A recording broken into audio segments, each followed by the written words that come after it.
Hello friends, केहन छी अहाँ सब। आशा करै छी जे नीक हैब, स्वस्थ हैब, मस्त हैब। आइ हम बनाएब चना के साग। ओ हम खरीद के अनलहुँ, देख सकै छियै। चना के साग अनलहुँ और सरसों के एक मुट्ठी साग अनलहुँ।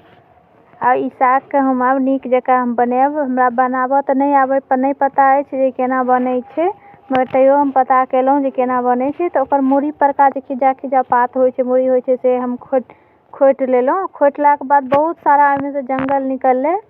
खोटि के बढ़िया से हम सरसों के बीछ लेलहुँ।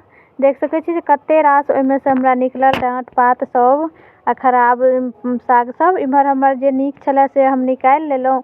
एकरा हम नीक जकाँ खूब बढ़िया से काटि लेलहुँ जे जल्दी ओना सिद्ध भऽ जायत। आधा किलो साग छलै, ओहिमे से हमरा 1-250 ग्राम खराब डाँट पात सब निकलल और 250 ग्राम नीक साग भेटल। एकरा हम नीक जकाँ धो के हम गैस पर चढ़ा देलहुँ कुकर में। जे कुकर में चलते देलहुँ से कनी जल्दी भऽ जायत। एहिमे हम स्वाद अनुसार नमक दऽ देलहुँ। पानि नहीं देने छलहुँ जे इएह नमक पर पानि छूटतै, हल्का सा पानिओ दऽ देलहुँ। एहिमे हम कनी एगो चीज और देलहुँ, ओ मिस भऽ गेल, नहीं देखा पेलहुँ।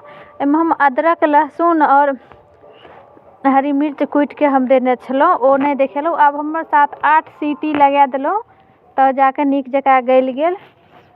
अब हम बिहारी स्टाइल से हम बनाएब तऽ एकरा हम कुकर से पलटि लेलहुँ। एहिमे पानि नीक जकाँ हम निचोड़ि के एहिमे अब नून तेल सब मिलाएब। अहाँ सब हमर प्रोफाइल पर जाएब, वीडियो नीक लागैत हैत तऽ लाइक शेयर कमेंट जरूर करब।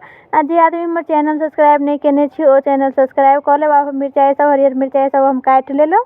एकरा सबके आब तेल नून सब हम आब मिरचाई सब नीक जकाँ हम बनाएब। अगर अहाँ सब दोसर अंदाज में बनाबऽ चाहै छियै तऽ एकरा मिक्सी में पीस लेब।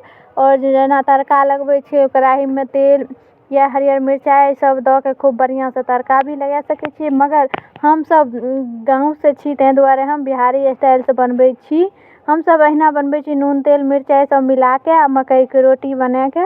मकई के रोटी संगे तऽ लाजवाब साग लगबे करै छै, मगर हमरा भात संगे साग चावल संगे नीक लागैए। अहाँ सब हमर वीडियो के शेयर करब। आइ के साग केहन लागल ओ जरूर